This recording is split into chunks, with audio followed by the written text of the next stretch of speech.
Ave Maria, paix et joie à vous tous, chers fils et filles bien-aimés dans le Seigneur Jésus. Que la paix de Dieu soit en vous.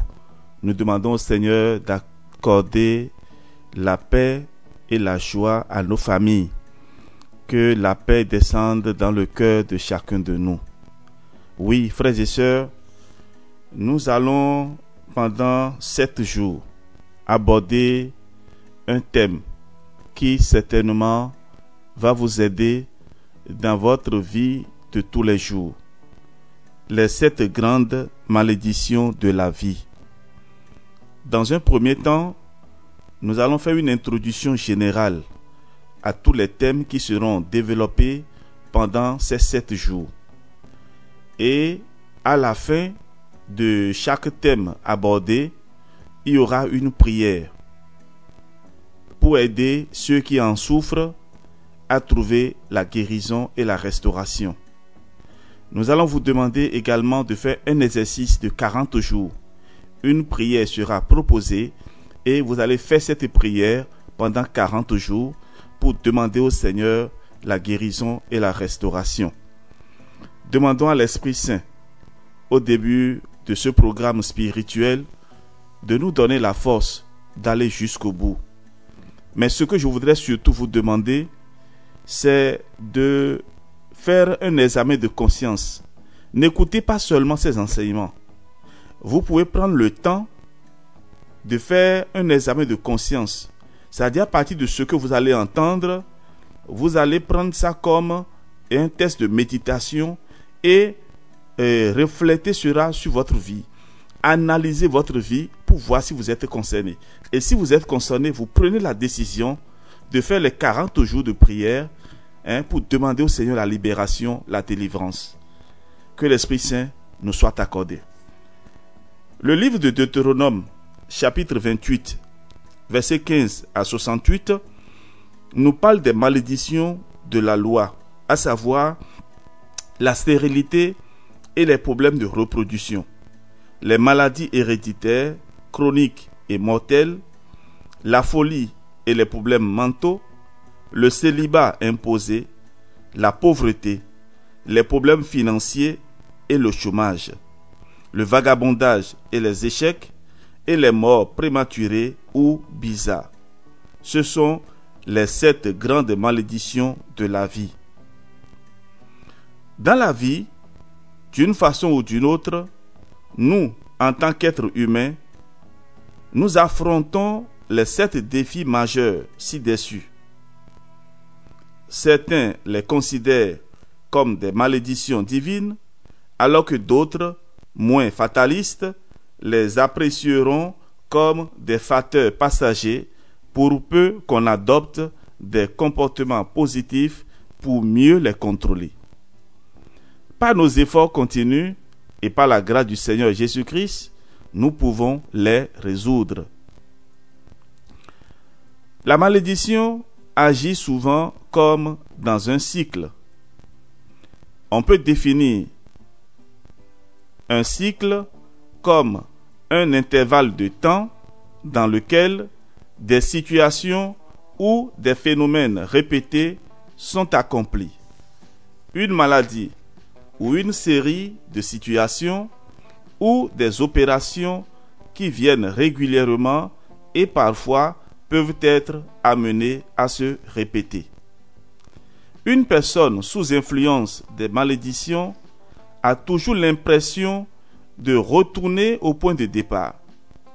Elle vit des situations qui se répètent encore et encore.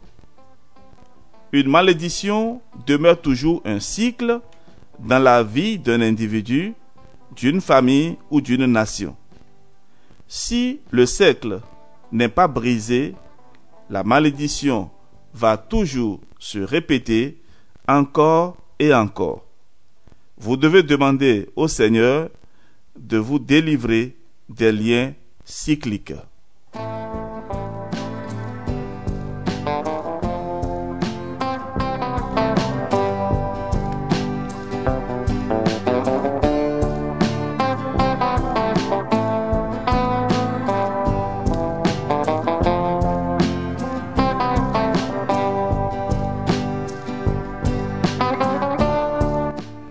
Oui, frères et sœurs, pendant les 7 jours, voici les thèmes qui seront développés, pour lesquels nous allons prier.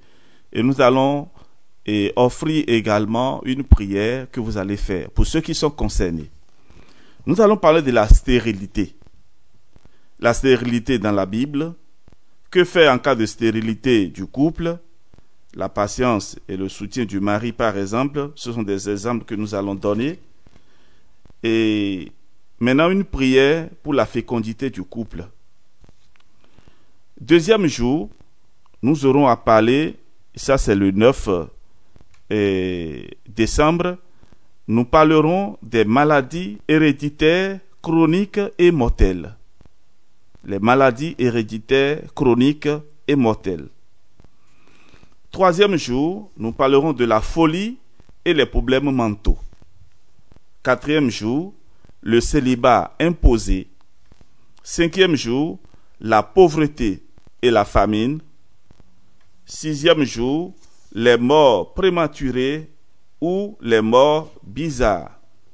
Septième jour, le vagabondage et les échecs scolaires. Frères et sœurs bien-aimés, voilà donc le programme pour ces 7 jours d'enseignement et de prière. Et je vous demande de suivre attentivement pour chaque jour ces enseignements et ces prières que nous allons faire ensemble. Que Dieu notre Père, dans sa miséricorde, vous donne la force d'aller jusqu'au bout, qu'il vous donne son Esprit Saint, parce que nous en avons besoin pour comprendre et prendre une décision. Si vous avez des questions particulières à poser, vous pouvez suivre tout l'enseignement du début jusqu'à la fin, et à la fin, vous pouvez donc nous écrire, ou même, si votre question est pressante, vous pouvez donc nous écrire par WhatsApp, mais prenez la patience pour attendre la réponse, plus 229 67 20 14 14. Votre serviteur, le Père Jean-Raphaël Mariton, nous dit: j'espère de la part du Seigneur une bénédiction abondante pour chacun de vous.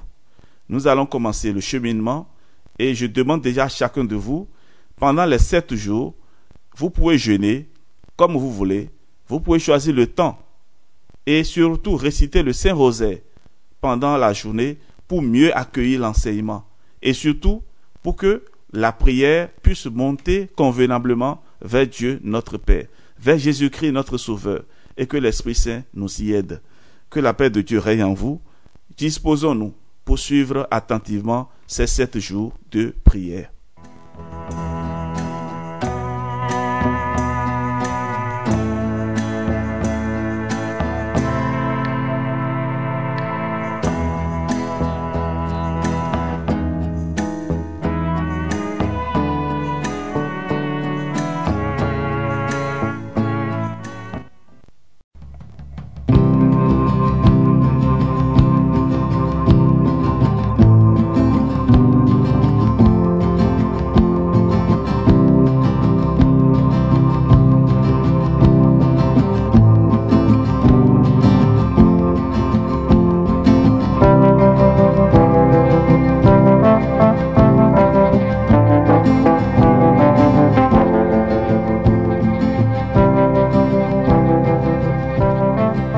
Ave Maria, paix et joie à vous tous, frères et sœurs. Que la paix de Dieu soit en vous. Nous avons entrepris de parler des 7 malédictions. Premier jour de notre cheminement, nous parlerons aujourd'hui de la stérilité. Que le Saint-Esprit nous soit accordé afin que nous puissions comprendre le pourquoi de ce thème et demander surtout au Seigneur sa bénédiction son Esprit Saint pour la guérison de tous ceux et celles qui souffrent de cette malédiction. Alors nous allons commencer et je voudrais demander déjà à chacun de vous disposer confortablement et de suivre cet enseignement du début jusqu'à la fin. Si vous voyez que votre position actuelle ne vous permet pas de bien suivre, il vaut mieux programmer l'écoute un autre moment. Que Dieu soit avec vous et que l'esprit mauvais s'éloigne de chacun de vous. L'esprit qui va vous empêcher d'écouter ce programme, que le sang précieux de Jésus le combatte déjà. Amen. Pour la gloire de Dieu et le salut de l'humanité.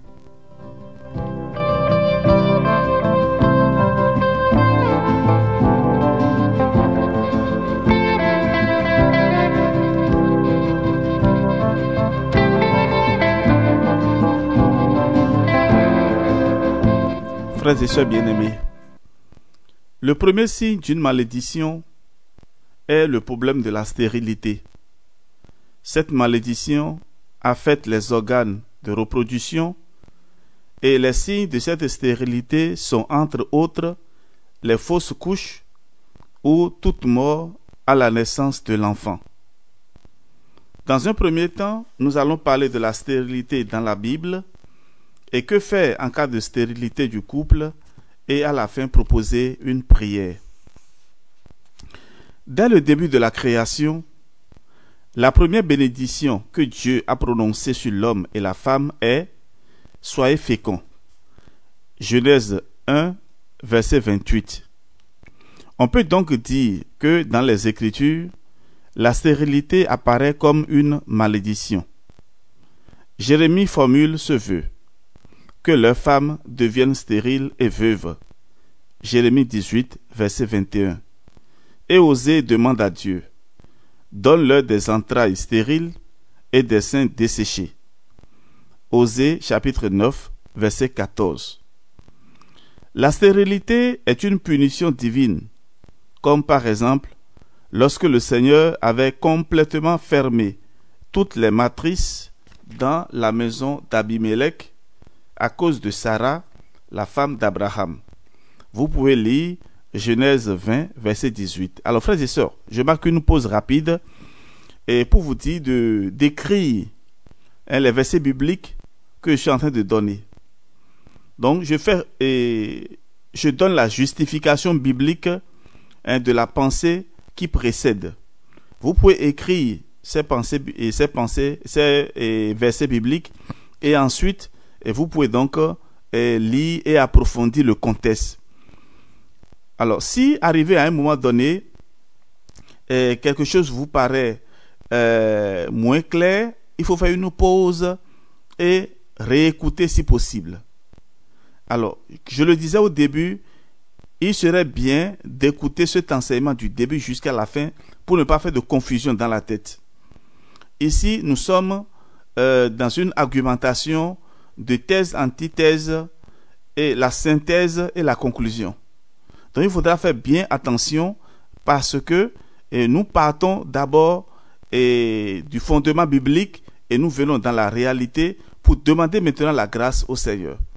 Donc ne prenez pas seulement la première partie, sinon vous allez vous dérouter. Alors, je continue. En revanche, la fécondité est une bénédiction du Seigneur. Dieu promet à Abraham: je rendrai ta descendance comme le sable de la mer. Si l'on peut dénombrer le sable de la mer, ta descendance aussi sera dénombrée. Genèse 13, verset 16.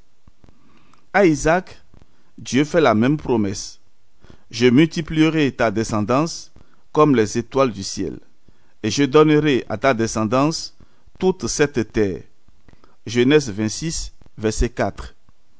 À Moïse, le Seigneur dit: il n'y aura pas d'homme stérile, ni de femme inféconde dans ton pays.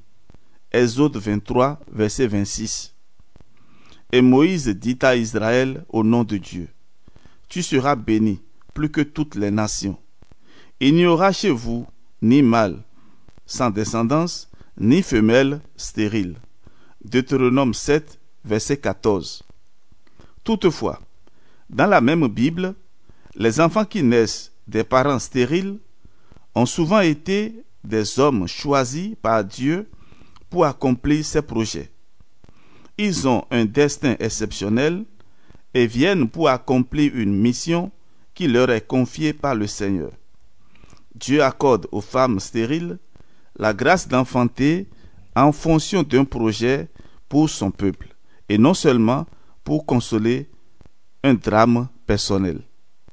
Samson, dont la mission était de sauver Israël de la main des Philistins, Juges 13, 2 à 5, Samuel qui fut l'un des grands prophètes d'Israël, premier livre de Samuel, chapitre 1, versets 1 à 20, Jean-Baptiste, dont la mission était d'annoncer la venue du Sauveur, Luc 1, verset 7, ensuite verset 13 à 14. Ils sont tous les trois nés des femmes stériles. Donc nous avons Samson, dont la mission était de sauver Israël de la main des Philistins, Samuel, qui fut l'un des grands prophètes d'Israël, et Jean-Baptiste, dont la mission était d'annoncer la venue du Sauveur. Donc tous les trois sont nés des femmes stériles. Dans cette perspective, le théologien orthodoxe Jean-Claude Laché affirme que la grâce de Dieu se manifeste dans la personnalité de l'enfant et dans ses œuvres, mais aussi dans la vie de ses parents qui se trouvent sanctifiés par la grâce exceptionnelle qu'ils ont reçue. L'attente même de cette grâce, par les vertus qu'elle met en œuvre, notamment la foi, l'espérance, la patience et l'amour de Dieu, constitue elle-même une voie de sanctification. La stérilité n'est donc pas importante et n'a pas un caractère dramatique, puisque Dieu la majore en raison de ses desseins. Ainsi, la stérilité n'est que provisoirement négative. Elle est un état provisoire que Dieu dépasse par sa toute puissance. Retenez bien déjà cette partie-là. Donc, il faut donc voir dans le don de la fécondité accordé aux femmes stériles des patriarches la volonté de Dieu de donner par grâce et non par nature la descendance qui aboutira au Christ, comme le pensent les pères de l'Église. Il s'agit aussi de préparer les esprits à admettre qu'une vierge puisse enfanter en dépit des lois ordinaires de la nature. Donc, frères et sœurs, il faut bien comprendre ceci. La stérilité n'est que provisoirement négative. Elle est un état provisoire que Dieu dépasse par sa toute puissance. Nous allons voir plus loin. Que faire en cas de stérilité du couple? Et ici, je vous demande de bien noter ce que je vais dire. Premièrement, la patience et le soutien du mari. La question est de savoir que faire en cas de stérilité du couple. 1. La patience et le soutien du mari. Souvent, on pense que la stérilité n'est qu'une affaire des femmes, alors que les hommes peuvent l'être aussi. Dans le cas contraire, cette infirmité est pour les femmes un malheur insupportable. Pour Saint Jean Chrysostome, les femmes stériles ont à souffrir non seulement de leur état, mais souvent aussi de l'attitude de leur mari. Beaucoup d'hommes, en effet, sont assez déraisonnables pour faire des reproches à leurs femmes stériles. Ils s'emportent, se dégoûtent souvent et se montrent mal disposés envers leurs femmes. Il faut que le mari, à l'instar d'Isaac, qui priait pour sa femme Rebecca stérile, fasse le traitement médical avec sa femme et puisse l'accompagner dans la prière. Et nous avons un très bel exemple dans Genèse 25, verset 21. Nous lisons. Et Isaac priait au sujet de Rebecca, sa femme, parce qu'elle était stérile. Genèse 25, verset 21. Frères et sœurs, il faut être constant et patient dans la prière. L'exemple d'Isaac nous rassure. Il avait 40 ans quand il épousa Rebecca. et 60 ans quand ses fils naquirent. Vous voyez donc la différence, 20 ans d'attente, 20 ans de patience. Il est clair que son épouse est demeurée stérile pendant 20 ans et que, pendant tout ce temps-là, Isaac priait Dieu. Deuxième argument, deuxième réponse, que faire en cas de stérilité du couple? Deuxième réponse, ne pas se culpabiliser. Pour Saint Jean Chrysostome, il ne faut pas toujours croire que la stérilité serait l'effet d'un péché ou la marque d'un châtiment divin. Toute femme stérile doit se souvenir que sa stérilité n'est pas toujours le fruit de ses péchés, car la plupart des femmes stériles qu'évoque la Bible, ainsi que leurs époux, étaient des justes aux yeux de Dieu. La stérilité n'est donc pas toujours l'effet du péché. Sarah, Rebecca, Rachel, Anna furent stériles, mais toutes ces femmes étaient justes, toutes étaient vertueuses, et leurs époux étaient aussi justes. C'est d'eux en effet qu'il dit « Je suis le Dieu d'Abraham et le Dieu d'Isaac et le Dieu de Jacob ». Exode 3, verset 6. Ils ont pourtant vécu longtemps sans enfants. Donc, quand un homme ou une femme n'a pas d'enfant, cela ne veut pas dire qu'ils sont punis par Dieu. Le Seigneur a bien des raisons qui nous échappent. Et quoi qu'il arrive, nous devons lui rendre grâce. Bien souvent, Dieu dispose les événements dans notre intérêt, mais nous ne saisissons pas ces causes cachées. Voilà pourquoi nous devons toujours lui rendre grâce.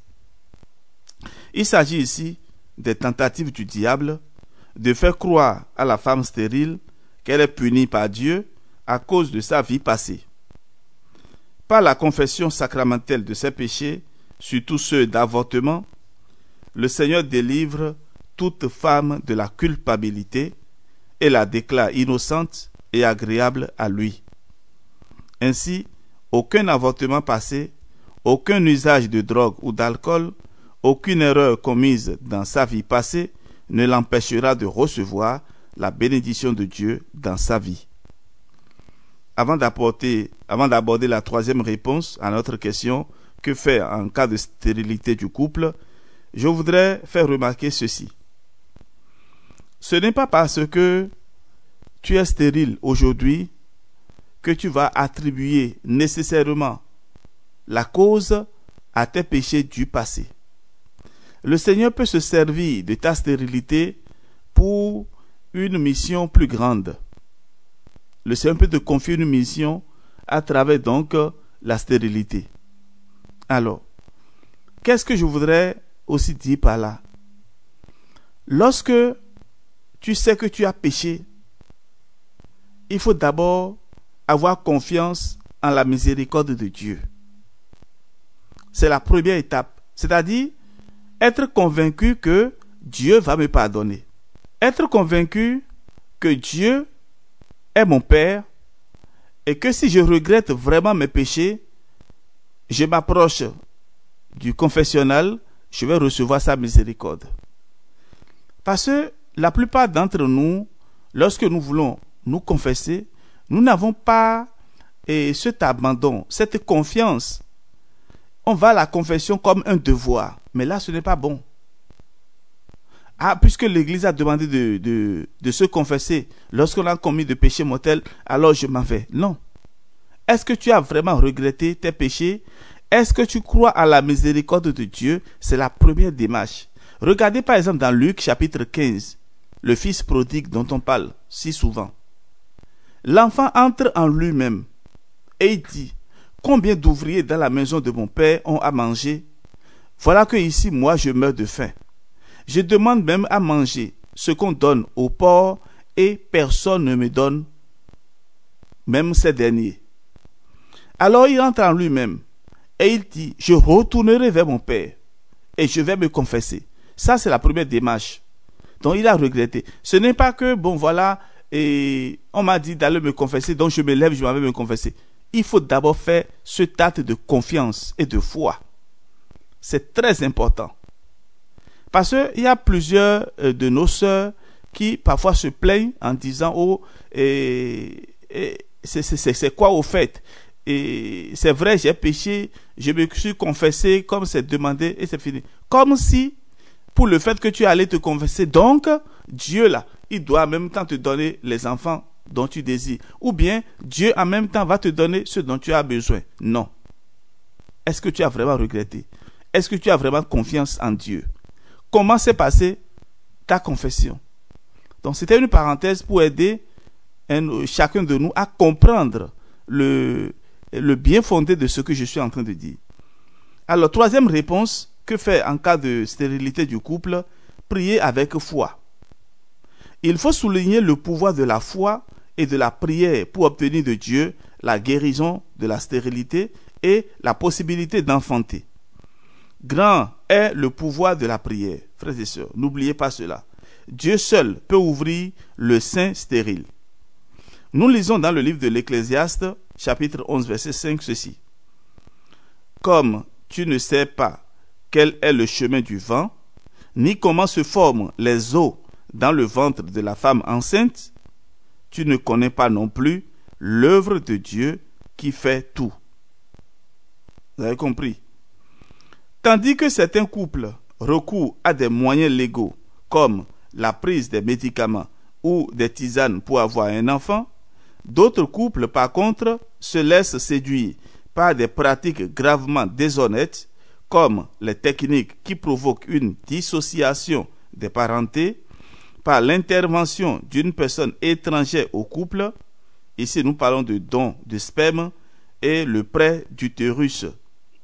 Dans l'un et l'autre cas, ce sont de simples stratagèmes, légaux ou non, pour avoir un enfant. Dieu seul peut vaincre la stérilité et l'enfant demeure toujours un don de Dieu, une récompense du Seigneur. Et comme le dira saint Paul, l'homme doit s'avouer impuissant et doit confesser avec foi la puissance de Dieu à susciter la vie dans une terre déserte. La foi triomphe de la mort stérile et suscite la vie.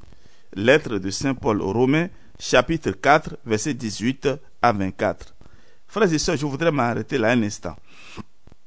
Alors, lorsque nous parlons des techniques de dissociation des parentés par l'intervention d'une personne étrangère au couple, le don de sperme, les prêts d'utérus, etc., ce sont des pratiques qui sont répandues aujourd'hui. Mais faites beaucoup attention. Quelle est l'identité psychique, spirituelle et morale de l'enfant? Lorsque cet enfant vient au monde, quelle est son identité? Il faut souvent penser à cela. Moi, j'appelle seulement votre intelligence, votre savoir-vivre et surtout votre être de chrétien. En tant qu'homme, qu'est-ce que vous pensez de l'avenir de cet enfant que vous avez fabriqué, entre griffes fabriqué, même si c'est Dieu qui donne la vie? Il y a un autre aspect. Et il y a des femmes ou des couples, parfois ils se mettent d'accord pour le faire, et la femme peut aussi aller seule. On va demander l'enfant à une divinité. Et ceci, ça se manifeste beaucoup plus en Afrique et dans certains pays qui ont encore vraiment jusqu'à ce jour l'obscurantisme ou bien l'obscurité et des pratiques endogènes. Alors, qu'est-ce qui se passe? Lorsque la femme n'a pas encore accouché, elle est pressée d'accoucher et elle va demander l'enfant à une divinité et elle fait des promesses. Cet enfant, je vous le dis aujourd'hui, cet enfant est déjà consacré à cette divinité. L'enfant va naître. Et quel que soit ce que vous allez faire, cet esprit mauvais sera toujours derrière cet enfant, puisque c'est son produit. C'est à lui que vous avez consacré l'enfant. C'est pourquoi vous allez voir certains enfants que les pères et mères de famille qui m'écoutent en ce moment se rappellent ce qu'ils ont fait pour certains de leurs enfants et cherchent la réparation en faisant des pénitences, en allant voir un prêtre pour avoir et un traitement spirituel. Et aussi, informer si possible les enfants pour que ces enfants-là se mettent dans une démarche de prière et de conversion, de réparation. Ce n'est pas leur faute, mais cela agit sur eux. Alors, les enfants qui, manifestement, sentent dans leur vie un dérèglement psychologique, parce que ça provoque aussi un dérèglement psychologique. Il y a des enfants qui n'arrivent jamais à faire ce qu'ils doivent faire, tout simplement parce qu'ils sont guidés par cet esprit mauvais, à qui ils étaient déjà consacrés avant leur naissance ou dès leur conception. Alors faites beaucoup attention, mes chers parents, mes chers frères et sœurs. Vous êtes à la recherche de l'enfant. Cela ne veut pas dire que vous irez demander à une divinité de vous donner l'enfant.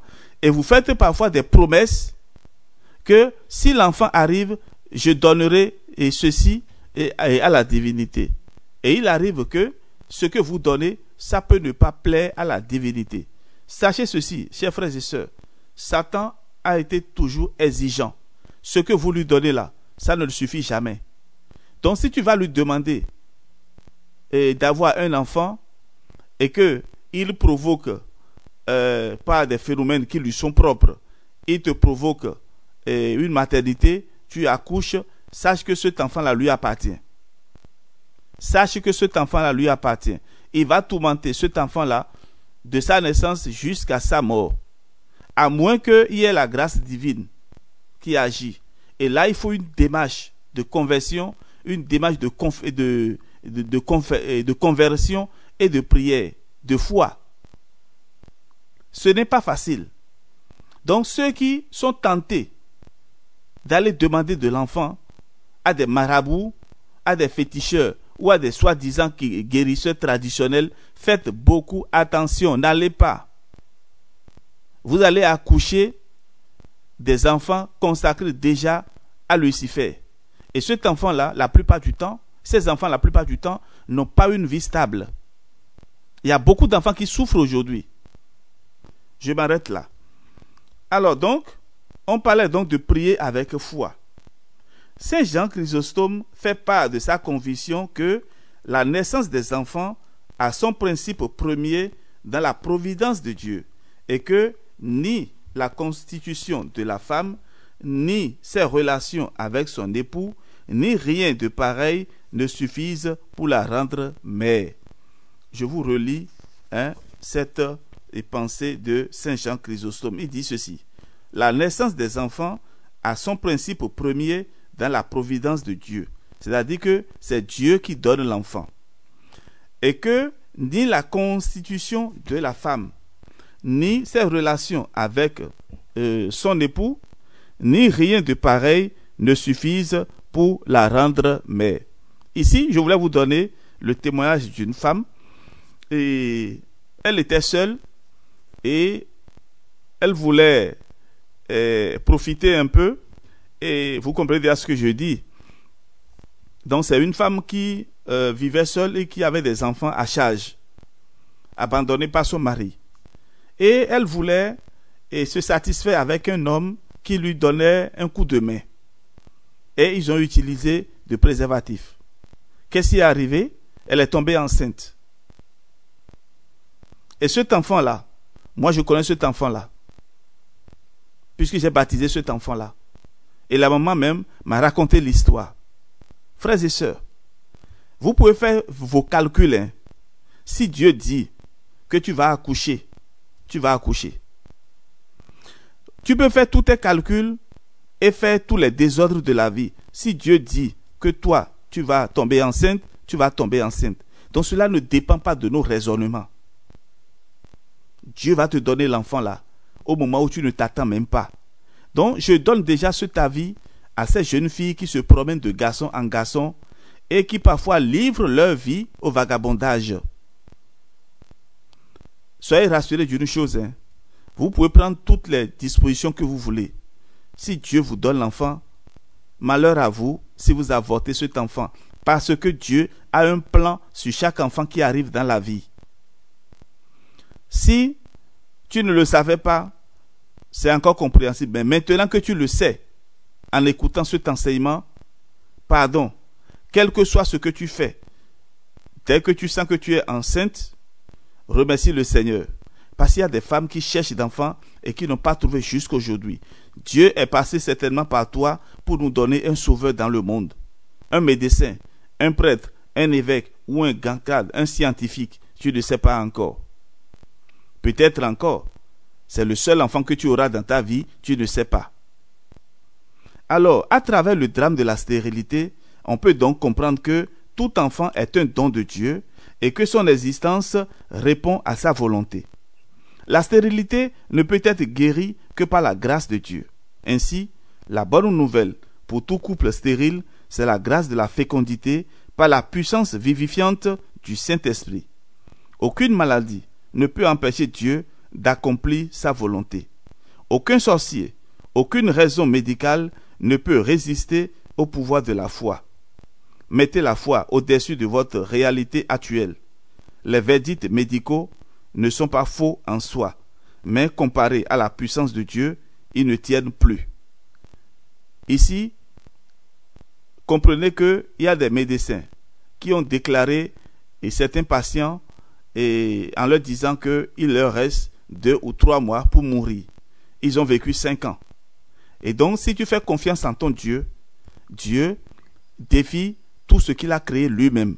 Parce que la création ou bien la créature ne peut pas être supérieure au Créateur.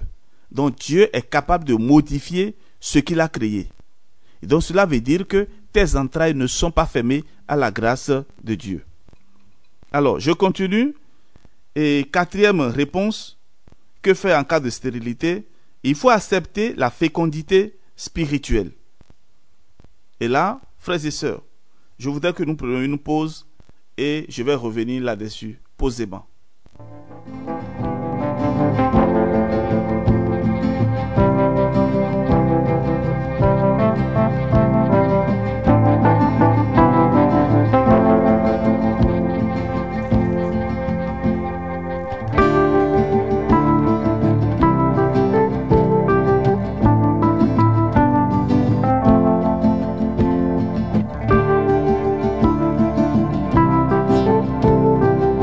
Alors, que faire en cas de stérilité du couple? 4e réponse, accepter la fécondité spirituelle. Le Seigneur avait demandé à Jérémie de garder le célibat pour signifier la stérilité du peuple en état de péché. Et il a accueilli la mission divine de demeurer sans enfant. Nous pouvons lire cela dans Jérémie 16, verset 19. Bien avant, le Seigneur dira à la femme stérile, « Crie de joie, stérile, qui n'enfantait pas. Plus nombreux sont les fils de la délaissée que les fils de l'épouse. » Isaïe 4, verset 1. Dans cet âge nouveau, Jésus appelle à sa suite les eunuques qui se rendent tels en vue du royaume des cieux. Les eunuques sont ceux qui ne peuvent pas engendrer, et ceux qui sont, disons, stériles. Et voilà. Donc je disais que dans cet âge nouveau, Jésus appelle à sa suite les eunuques qui se rendent tels en vue du royaume des cieux, les consacrés, les prêtres, les religieux, religieuses. Lui-même vivra sans enfant. Jésus lui-même vivra sans enfant. Il n'a pas de descendants selon la chair, mais il a une postérité spirituelle. Bien plus, il a révélé le sens de la fécondité elle-même. À la femme qui admire la Vierge Marie pour avoir allaité Jésus, ce dernier révèle le sens profond de la fécondité. Heureux plutôt ceux qui écoutent la parole de Dieu et la gardent. Luc 11, verset 27. Marie est bienheureuse parce qu'elle a cru. La fécondité spirituelle suppose donc une vie de foi et de vertu. Frères et sœurs, oui, pour les pères de l'Église, la stérilité et la fertilité doivent être envisagées dans le domaine spirituel. En effet, on peut être stérile en bonnes œuvres et en vertu et fertile quant au mal. Ou bien, on peut être stérile quant aux passions, mais fertile quant au bien. Vous comprenez donc cela. Donc, la stérilité physique n'est pas un handicap pour accueillir la fécondité spirituelle. Alors, procréer n'apparaît pas comme une exigence absolue. Le commandement qui dit « croissez et multipliez-vous » dans Genèse 9, verset 1er, est interprété par certains, dans un sens allégorique, les pères de l'Église, comme un appel à croître spirituellement et à multiplier en soi les vertus.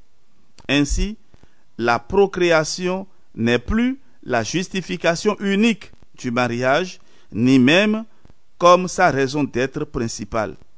C'est pour dire quoi? Qu'on ne se marie pas pour avoir comme premier objectif des enfants. Donc on se marie pour le bonheur des deux et pour la sanctification. Donc l'objectif premier du mariage, ce n'est pas avoir des enfants, mais de cheminer ensemble en vue de la sanctification. Le mariage leur paraît aussi avoir sa fin dans une vie communautaire fondée sur l'amour des époux. Donc, l'amour qui existe entre les époux, c'est ça qui est fondamental dans le mariage. Si dans le mariage, vous ne percevez pas cet aspect-là, là, vous avez fait fausse route. Cela veut dire que si l'enfant ne vient pas, vous pouvez vous séparer. Or, vous êtes ensemble d'abord pour l'amour. Le Seigneur, dans ses desseins paradoxaux, peut donc permettre qu'un couple n'ait jamais d'enfant selon la chair, mais être fécond selon l'esprit. Désormais, pour tout couple qui traverse le drame de la stérilité, son regard n'est plus obsessionnellement tourné vers la fécondité terrestre, mais vers la fécondité spirituelle. Et tout couple stérile doit porter du fruit en vrai sarment du vrai cep. Nous lisons cela dans Jean chapitre 15 verset 2. Ainsi, c'est pas des bonnes œuvres comme la construction d'églises ou d'orphelinats que l'homme ou la femme stérile atteint la fécondité spirituelle.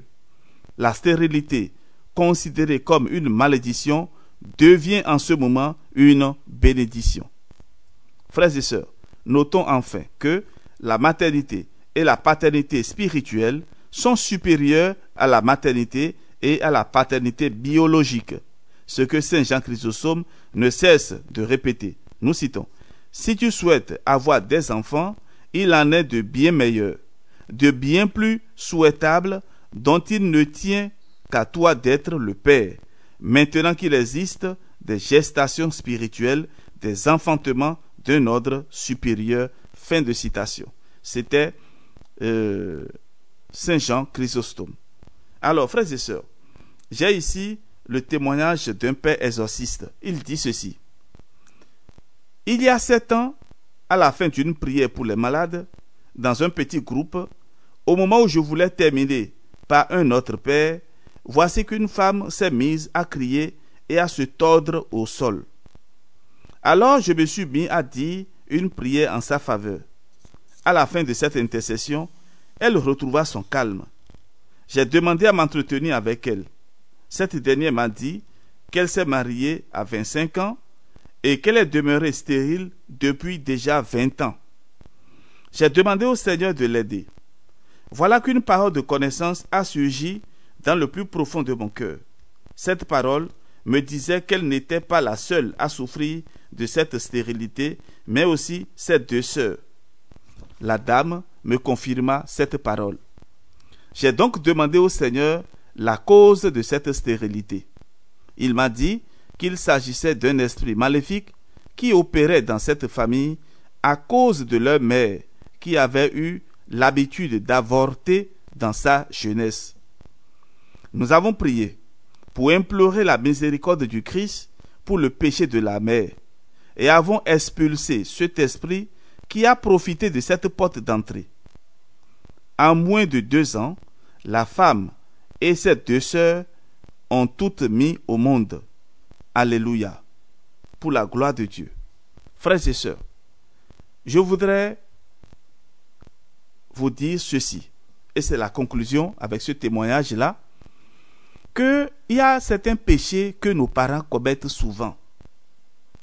Et cela peut agir, je ne dis pas cela doit, cela peut agir sur les enfants. Alors, les femmes qui prennent le plaisir à avorter aujourd'hui, est-ce que vous vous rappelez un peu de vos parents? Si vos parents avaient avorté, est-ce que vous serez là? Maintenant que vous êtes en train d'avorter, est-ce que vous n'êtes pas en train de détruire des générations qui viendront après? Alors ici, il faut un examen de conscience profond. Un examen vraiment profond de conscience. Pour voir dans quel état tu es aujourd'hui. Je suppose que par le passé, tu as commis certains péchés et cela peut te rattraper. Au début, j'avais parlé de la confession sincère, la conversion intérieure et la confiance en Dieu, en sa miséricorde. Ici maintenant, je voudrais appeler chacun de nous à une réflexion profonde. Fais-tu vraiment confiance en ton Dieu? Pries-tu vraiment ton Dieu avec confiance et dévotion? Voilà, je m'arrête là. Nous allons, à la suite de cet enseignement, proposer une prière. Et c'est une prière à faire pendant 40 jours pour ceux qui se trouvent dans le problème de la stérilité. Alors, je donnerai cette prière et à la suite de cet enseignement. Donc, la prière est à faire pendant 40 jours. Il faut lire les psaumes 127 et 128 d'abord et ensuite dire cette prière-là. Alors, nous allons dire cette prière-là à la fin de cet enseignement. Au nom du Père et du Fils et du Saint-Esprit. Amen. Seigneur Jésus-Christ, très saint Fils de la Vierge toute bénie et fiancé à Joseph, toi qui instituas le mariage au paradis terrestre par la croissance et la conservation du genre humain, qui l'honora de merveilleuse façon lors de ta venue sur terre, le sanctifiant par le premier de tes miracles, envers nous, tes serviteurs que voici, il faut citer le nom du mari et le nom de la femme,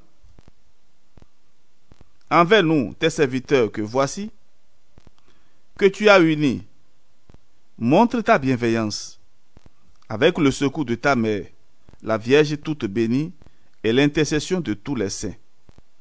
Veille nous bénir, nous délivrer de toute entrave et maléfice.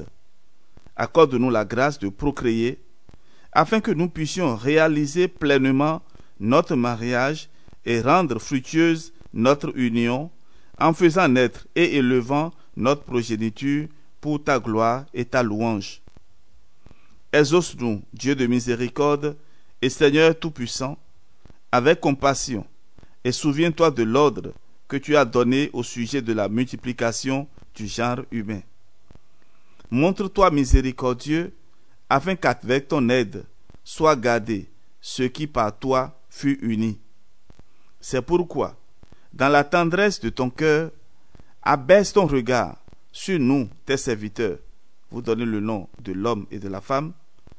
Nous te demandons secours et protection, ainsi que se réalise en nous l'union de tendresse, de paix et de joie, que le mal ne détruise en nous aucune de tes œuvres, mais que nous soyons fructueux et puissions voir les fils de nos fils jusqu'à la 3e et 4e génération, et que nous atteignions le grand âge avant de pénétrer dans la demeure du ciel.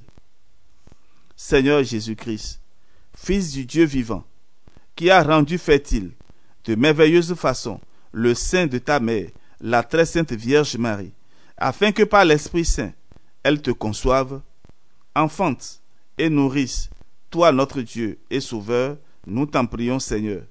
En l'extrême tendresse de ton cœur, montre-toi bienveillant, au point de nous donner le fruit à tes serviteurs, Jean et Jeanne, pour que nous puissions faire naître et élever un enfant destiné à la vie éternelle. Toi, le Dieu qui précède tous les siècles, tu as béni nos premiers parents dans le mariage. Bénis aussi tes serviteurs en nous donnant le fruit de notre semence et vivifie le sein de l'épouse pour qu'il produise avec bonheur l'héritier d'une famille chrétienne. Car tu es un Dieu de miséricorde, plein d'amour pour les hommes, et nous te rendons gloire, ainsi qu'à ton Père éternel et à ton bon et vivifiant esprit, maintenant et toujours, et dans les siècles des siècles. Amen. À la fin de la prière, il faut boire de l'eau bénite. Alors, frères et sœurs, ainsi s'achève notre soirée de prière. Mais nous n'allons pas nous arrêter là. Je voudrais vous demander d'avoir une vie de prière, une vie de foi et de confiance absolue en Dieu. Il y a des couples, ça c'est un témoignage, il y a un couple là, ils ont fait 15 ans ensemble. Ils n'ont pas eu d'enfants. En ce moment, ils vivaient dans le concubinage. À un moment donné, frappés par la grâce de Dieu, ils ont décidé de se marier contre vents et marées. Vous voyez, en Afrique et même ailleurs, il y a tellement de discussions autour des couples sans enfants. Alors, et les parents du garçon comme ceux de la femme, surtout le garçon, ils ont trouvé que c'est inadmissible. La femme ne t'a pas donné d'enfant depuis 15 ans. Elle est là, elle mange, elle dort. Elle ne t'a pas donné d'enfant. Et maintenant, tu dis quoi? Que tu veux te marier à l'église avec elle? Ah non, jamais. L'homme et la femme vivaient dans une foi profonde. Ils se sont mariés. Et lune de miel, la femme est tombée enceinte. Lune de miel, c'est-à-dire, vous comprenez, non? Après le mariage là, une nouvelle vie qui commence. Ils ont décidé de se retirer hors de la ville. Ils sont allés dans un monastère pour passer leur lune de miel. Peut-être au lieu de voyager sur les îles inconnues là. Voilà, ils ont choisi d'aller dans un monastère où il y a souvent des chambres pour ceux qui sont de passage ou bien ceux qui viennent faire des recollections ou des retraites spirituelles. Alors le couple a décidé de se retirer dans un monastère. Ils ont fait à peine une semaine de retraite là-bas pour leur lune de miel. Et voilà, la femme est tombée enceinte. Frères et sœurs, il faut être audacieux dans la foi. Il faut avoir de l'audace dans la foi. S'il y a l'amour, tout est possible. S'il y a l'amour, il n'y a pas d'obstacle. Écrivez ça quelque part.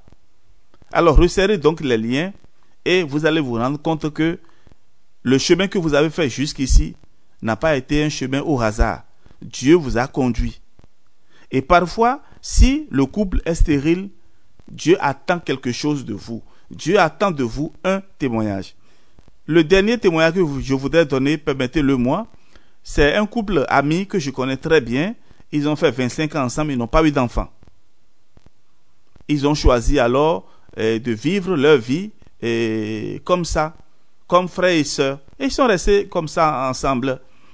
Mais entre-temps, durant les 25 ans où ils étaient là, ils avaient commencé à encourager des séminaristes.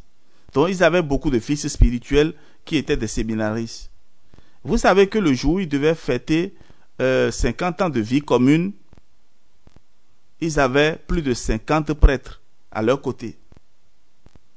Donc, il y avait d'abord 50 prêtres invités, et puis d'autres prêtres qui sont venus, ils ont dit, mais non, ce couple nous a aussi aidés.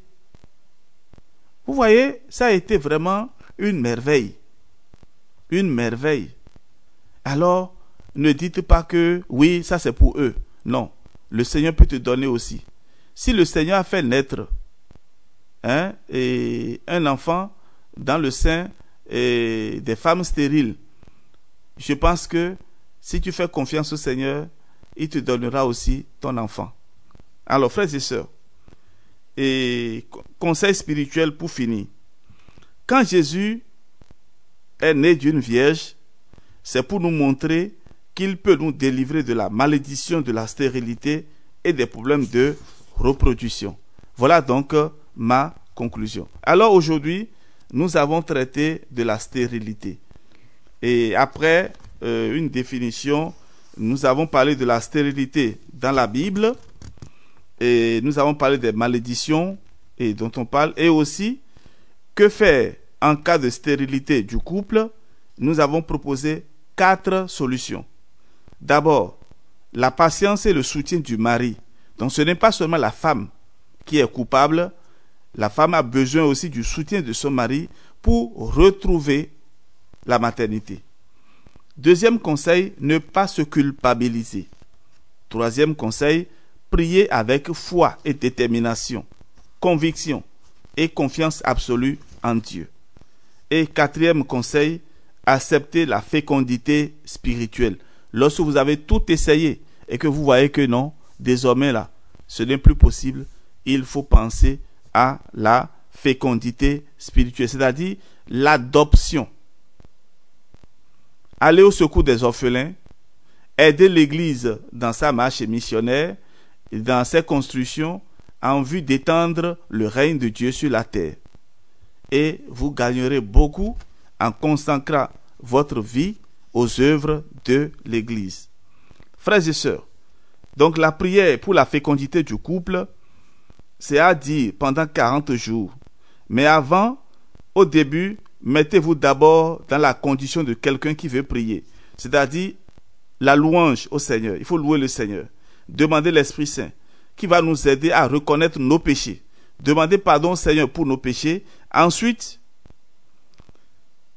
lire les psaumes 127 et 128 et dire maintenant la prière que nous allons vous proposer à la suite de cet enseignement. Que Dieu soit glorifié dans votre vie et que, en suivant ces enseignements, vous trouvez vraiment la force de croire en Dieu provident, Dieu qui est capable d'enlever les obstacles dans votre vie. Je voudrais à présent, avant de conclure, lever les mains vers le ciel et faire cette prière sur toutes les femmes qui sont stériles.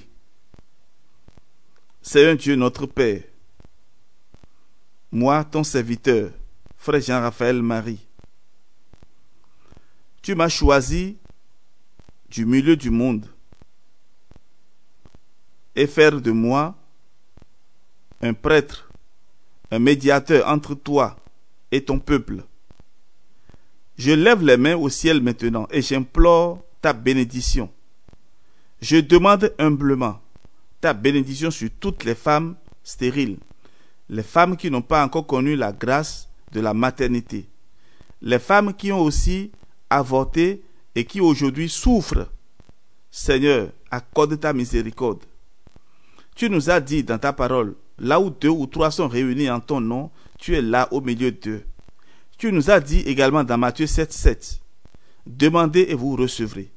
Seigneur Jésus, voilà que ton peuple, assemblé devant toi en ce moment, gémit et te supplie et te demande la grâce de la fécondité du couple et également la maternité et la paternité, la fécondité spirituelle également. Regarde avec amour toutes ces femmes qui te supplient, tous ces hommes stériles qui te supplient et accorde-leur dans ton amour et non pas notre mérite, dans ton amour, la grâce de la paternité, la grâce de la maternité pour une vie heureuse, pour le bonheur de l'humanité et pour que se manifeste surtout ta gloire au milieu de nous. Seigneur, bénis et sanctifie toutes ces femmes et tous ces hommes qui sont à la quête d'un enfant, au nom du Père et du Fils et du Saint-Esprit. Amen. Soyez bénis, frères et sœurs. Que Dieu notre Père accomplisse des merveilles dans votre vie par l'intercession de Saint Raphaël Archange. Amen.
Vitowele dokunu welo.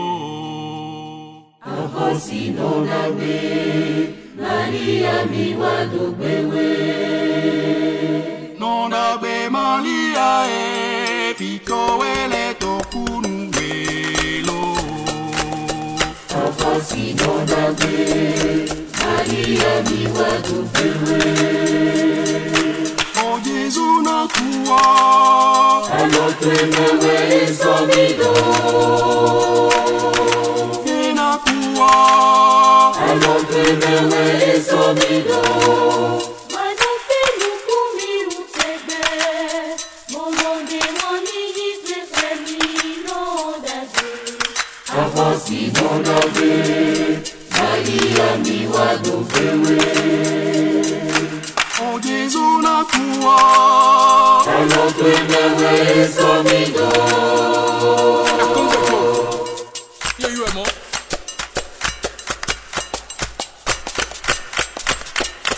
O Jésus na kuwa. Alotwemewe somido. Manofe lukumi utebe. Molonde wani yitwe emino dade. Afosi nonabe, Maria miwa dogbewe. Vitowele Maria. Vitowele Jésus no.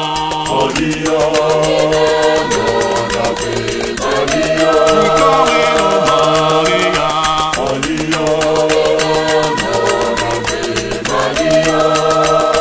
Nomi me Maria.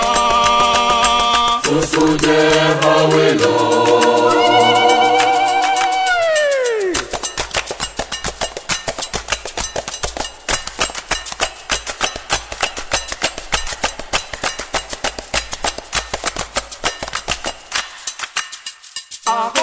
Afosi letoe. Anyoko mekala. Manofe lukumi utebe. Molonde wani yitwe emino dade.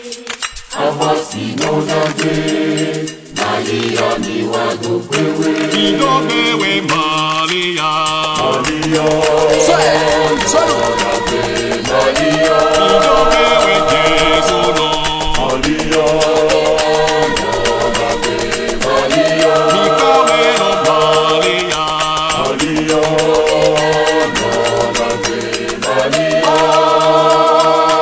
O Jésus na kuala. Alotwemewe somido.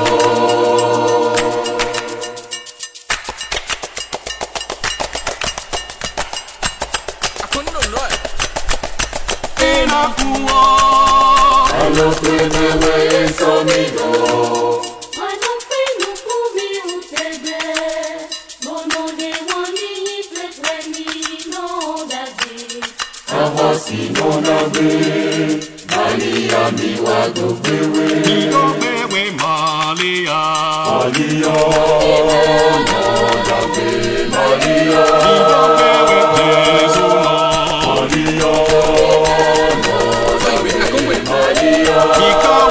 Jésus no.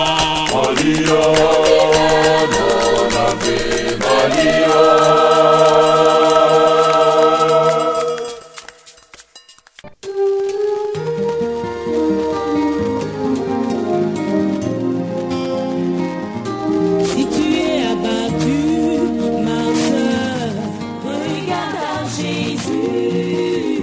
Si tu es découragé, mon frère, oh, regarde à Jésus. Si tu es fatigué, mon frère, regarde à Jésus. Si tu es changé, ma soeur, regarde à Jésus. Il t'a pas oublié, il t'aime encore. Oui, il t'a pas oublié, il t'aime encore. Jésus ne t'a pas oublié, il t'aime encore. Ne t'a pas oublié, il t'aime encore. Ton Dieu t'a pas oublié, il t'aime encore. Ne t'a pas oublié, il t'aime encore. Oublié, oublié.